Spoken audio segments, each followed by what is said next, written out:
ఇవాళ తెలంగాణ కేబినెట్ సమావేశం. హైడ్రాకు చట్టబద్ధత అంశంపై చర్చించే అవకాశం. ఇటీవల కురిసిన వర్షాలు, వరదల సహాయక చర్యలపై సమీక్ష.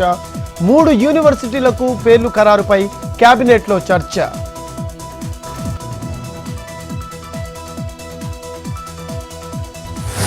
నేడు ప్రకాశం జిల్లా నాగులుప్పలపాడులో సీఎం చంద్రబాబు పర్యటన. ఇది మంచి ప్రభుత్వ కార్యక్రమంలో పాల్గొనున్న ముఖ్యమంత్రి.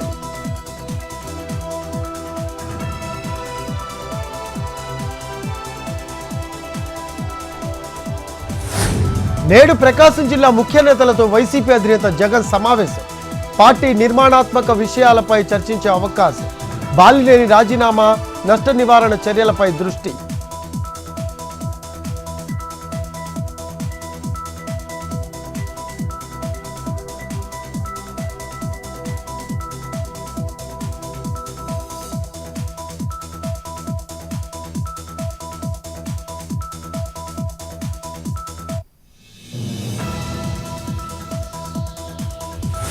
ప్రకాశం బ్యారేజీ వద్ద 11వ రోజు కొనసాగుతున్న బోట్ల తొలగింపు ప్రక్రియ.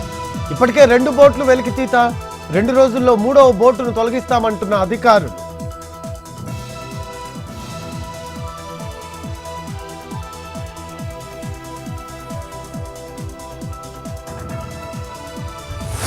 ఫోన్ ట్యాపింగ్ కేసులో కీలక పరిణామం.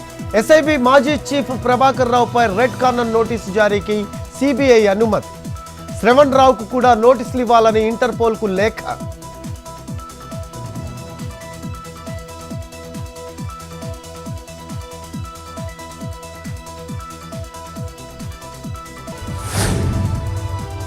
నల్గొండ జిల్లా మాడుగులపల్లి టోల్ గేట్ వద్ద కారు దగ్ధం. కారు రిపేర్ చేస్తుండగా బ్యాటరీలో చెలరేగిన మంటలు. క్షణాల్లోనే పూర్తిగా కాలిపోయిన కారు. డ్రైవర్ను రక్షించిన స్థానికులు.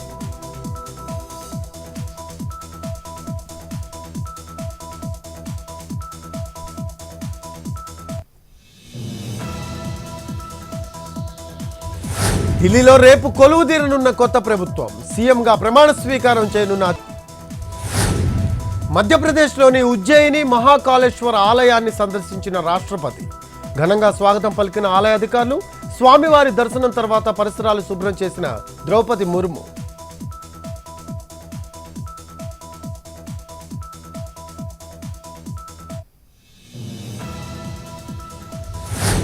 పశ్చిమ బెంగాల్ హౌరాలో సీఎం మమత పర్యటన. వరద ప్రభావిత ప్రాంతాలను పరిశీలించిన ముఖ్యమంత్రి.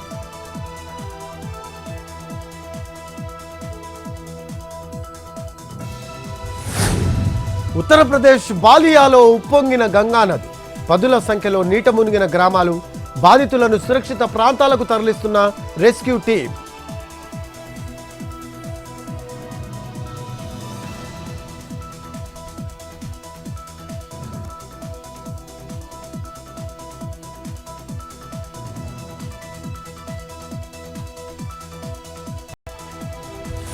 భారత్లో ప్రారంభమైన ఐఫోన్ 16 అమ్మకాలు.